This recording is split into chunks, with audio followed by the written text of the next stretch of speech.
आप सभी जानते हैं कि हरियाणा में इनेलो पार्टी की परिवर्तन यात्रा चली है, लेकिन पूरे हरियाणा का चक्कर काटकर परिवर्तन यात्रा करनाल में भी पहुंची थी और यहां के कार्यकर्ताओं ने बहुत जबरदस्त स्वागत किया।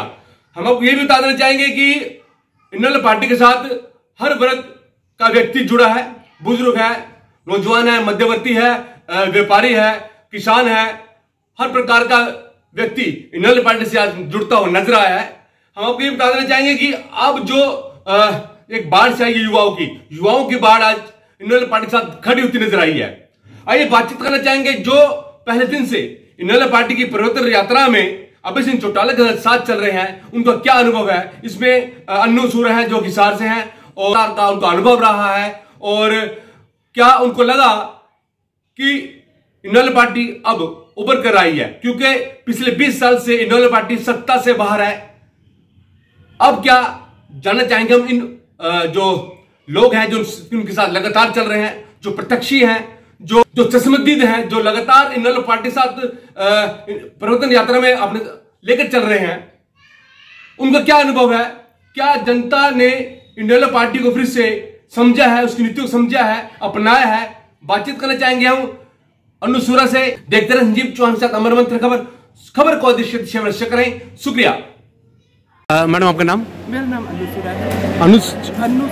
अन्नू सूरा। हाँ जी मैडम आपका स्वागत है अमर मंत्र खबर में और 7/11 न्यूज में। धन्यवाद। काफी लंबे समय से जब से परिवर्तन यात्रा चल रही है आप उनके साथ चल रहे हैं, क्या अनुभव आप जनता के साथ बांटना चाहेंगे? देखो, अनुभव तो यही है कि जो पिछले दिनों जो पिछले इलेक्शन थे उसमें इनेलो पार्टी के साथ जो धोखा हुआ था, जो देवीलाल के नाम पे वोट मांग के पार्टी सत्ता की भागीदार हुई और जिससे आज जनता बेहद परेशान है, उस इनेलो के वोटर को हम दोबारा जोड़ने का काम कर रहे हैं कि आप अपने पुराने घर में वापस आइए और ताऊ देवीलाल की जो पार्टी है, जो ताऊ देवीलाल जी का जो सिंबल है, चश्मे का निशान है, उस पार्टी से दोबारा जुड़िए, क्योंकि यही वो पार्टी है जो हरियाणा के हितों की पैरवी कर सकती है। 20 साल से जो है कि इनेलो पार्टी सत्ता से बाहर है, जो उसके वर्कर हैं, ये बहुत बड़ी बात, जो उनके वर्कर हैं वो इनेलो से जुड़ा हुआ है, ये बहुत बड़ी बात है। कोई अगर चला गया, जज्बा में चला गया, वो बात अलग है। तो क्या लगता है जो जनता है हमारी, क्या जनता इनेलो पार्टी से एक्सेप्ट करेगी?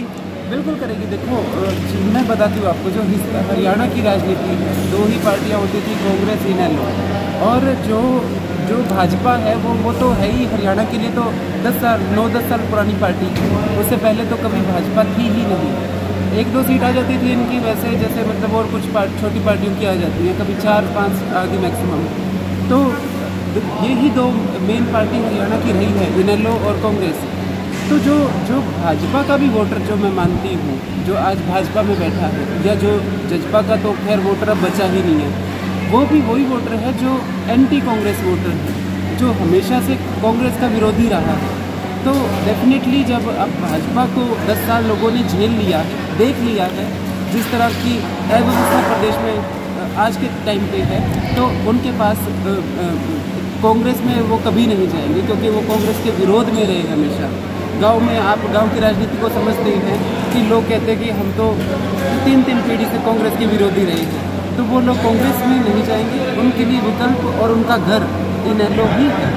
और मेरे को पूरा यकीन है कि वो इनेलो में जो भी जेजेपी वाले, तो जो जेजेपी में गए थे वो तो डेफिनेटली आ ही चुके हैं, लेकिन जो भाजपा में गए थे ये सोच के कि कुछ पता नहीं भाजपा क्या कर देगी, उन्होंने देख लिया भाजपा को, और मैं यकीन करती हूँ इस बात पे कि वो इनेलो में वापसी करेंगे और कर भी लगा। एक खासियत बता दीजिए इनेलो पार्टी की, जिससे जनता से जुड़ी हुई है और आगे भी जनता से जुड़ना चाहेगी, क्या खासियत है इनेलो की? जो खासियत है मैं आपको बताती हूँ। इनेलो की सबसे बड़ी खासियत तो ये कि एक क्षेत्रीय पार्टी है, जो काम केंद्रीय पार्टियाँ नहीं कर सकती, जो चाहे वो कांग्रेस है चाहे वो बीजेपी है, वो इनेलो कर सकती है। जब सबसे पहले बुढ़ापा पेंशन बांधी गई थी, तो जो केंद्रीय पार्टी है कांग्रेस, उसका जो सीएम होते थे उस टाइम बंसीलाल, वो कहते थे कि नहीं ये तो हो ही नहीं सकता, और ताऊ देवीलाल ने किया, क्योंकि उन्हें हरियाणा के लिए काम करना था। जो सेंट्रल पार्टी है वो कोई घोषणा करती है तो उनके ऊपर दबाव ये होता है फिर हमें दूसरे राज्य में भी करना पड़ेगा, लेकिन इनेलो के ऊपर कोई दबाव नहीं है। इनेलो वाले जो कहेंगे वो कर सकते हैं, वो करने की स्थिति में है। अब जैसे बेरोजगारी भत्ता है, अब जैसे हम इस बार राज बनने पे बेरोजगारी भत्ता 21,000 देने का मतलब ये सवाल खड़ा हो जाता है, इस 21,000 कहाँ से देंगे, सवाल खड़ा हो जाता है। हाँ, मैं वही उसी पे आ रही थी कि आमतौर पे पत्रकार सवाल उठाते हैं कि कहाँ 21,000 कहाँ से दोगे, वहीं से देंगे जहाँ से सन 2004 में 11,000 दिया था। इनेलो पार्टी ने दिया था बेरोजगारी भत्ता, बेरोजगार युवाओं को 11,000 रुपये भत्ता उन दिनों में दिया था, तो 21,000 आज 15-20 साल बाद क्यों नहीं दिया जा सकता। इनेलो पार्टी ने दिया था और वैसे ही जैसे पहले दिया था वैसे ही देंगे। और तब प्रदेश पे कर्जा भी नहीं था, इनेलो के राज में आप जानते हैं कि प्रदेश पे कोई कर्जा नहीं था, अब कुछ दे भी नहीं रहे और कर्जा भी बेहिसाब है। हमारे राज में 275 का सिलेंडर होता था और बेरोजगारी भत्ता दिया गया, बुजुर्गों को पेंशन भी मिलती थी और कोई कर्जा नहीं था। आज पेंशन काटी जा रही है। तो मैं जो कह रही थी कि जो हमारी राज्य की पार्टियां होती हैं, जो क्षेत्रीय पार्टी होती है, क्षेत्रीय पार्टियां होती है, उन पे कोई दबाव नहीं है, उन दिल्ली के इशारे पे उन्हें नहीं चलना होता। अभी आप इस चीज़ को समझिए कि किसान आंदोलन हुआ, किसान आंदोलन में भाजपा के विरोध में जनता बैठी थी और जो नेशनल मीडिया था वो बार बार कह रहा था कि ये तो कांग्रेसियों का आंदोलन है, ये तो कांग्रेसियों का आंदोलन है। लेकिन हम जानते हैं कि ग्राउंड पे जो लोग विरोध कर रहे थे इन काले कानूनों का, वो इनेलो के लोग थे, वो लोकदली लोग थे। कांग्रेस के 31 MLA थे, 31 MLA थे कांग्रेस से, कहाँ थे? अरे इतने MLA के पीछे कितना बड़ा संगठन होता है, उन्होंने कोई सपोर्ट ही नहीं किया। सपोर्ट करें कैसे? ये काले कानून ड्राफ्ट करने वाली कांग्रेस थी, कांग्रेस के राज में ये बिल ड्राफ्ट हुए थे, लेकिन बहुमत नहीं था तो ये लागू नहीं कर पाए थे, वो बीजेपी ने लागू कर दिए। और अब हुड्डा साहब हैं, ये बात करते हैं ओल्ड पेंशन स्कीम की कि हमें सत्ता दे दो, हम ओल्ड पेंशन स्कीम लागू करेंगे। बंद क्यों करी थी? ये हुड्डा साहब ही हैं जिन्होंने ओल्ड पेंशन स्कीम हरियाणा में बंद की थी। हालांकि वाजपेयी जी के राज में ये ओल्ड पेंशन स्कीम बंद की गई थी, लेकिन राज्य रोक सकते थे उसको कि हम अपने राज्य में लागू नहीं होने देंगे। तब इनेलो के पास 6 सांसद होते थे, इनेलो का सत्ता होती थी। इनेलो की जब तक सत्ता रही, हरियाणा के अंदर हमने ओल्ड पेंशन स्कीम लागू नहीं होने दी थी। जैसे ही राज बदला और कांग्रेस की सरकार आई, हुड्डा साहब ने आते ही ओल्ड पेंशन स्कीम बंद कर दी और वही आज राग लाते हैं कि हम कर्मचारियों का भला हम करेंगे, वो कहते हैं किसानों का भला हम करेंगे। तो जनता जो है उसे समझना चाहिए कि कथनी और करनी में फ़र्क बहुत है। और इनेलो ने जो काम किए हैं, चाहे वो कांग्रेस है चाहे बीजेपी है, ये ढिंडोरे तो पीटते हैं कि सबका साथ सबका विकास, लेकिन जो ग्राउंड पे काम करने की बात आती है, गांव के अंदर फिरनियाँ बनाने की बात है, बैकवर्ड की SC ST कम्युनिटी की चौपाले बनाने का काम है, इन बैकवर्ड को नंबरदारी देने का काम है, ये सब इनेलो के राज में हुआ।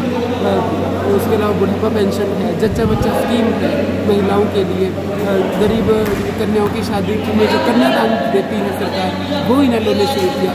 इनेलो ने जितने जनहित के काम किए हैं वो अगर लोग देखेंगे तो खुद आकलन कर लेंगे कि INLD कहाँ है, INLD ने कितना काम किया था और कांग्रेस और बीजेपी ने कितना किया, और वो भविष्य में भी नहीं कर सकते। जो हरियाणा के अंदर पार्टी के सर्वा बन के घूम रहे हैं ना, दिल्ली से एक इशारा आएगा और उनकी हवा निकल जाएगी। जी, एक अंतिम सवाल ये है मैम कि आप किस लिहाज से इस पार्टी से जुड़े, क्यों जुड़े हैं?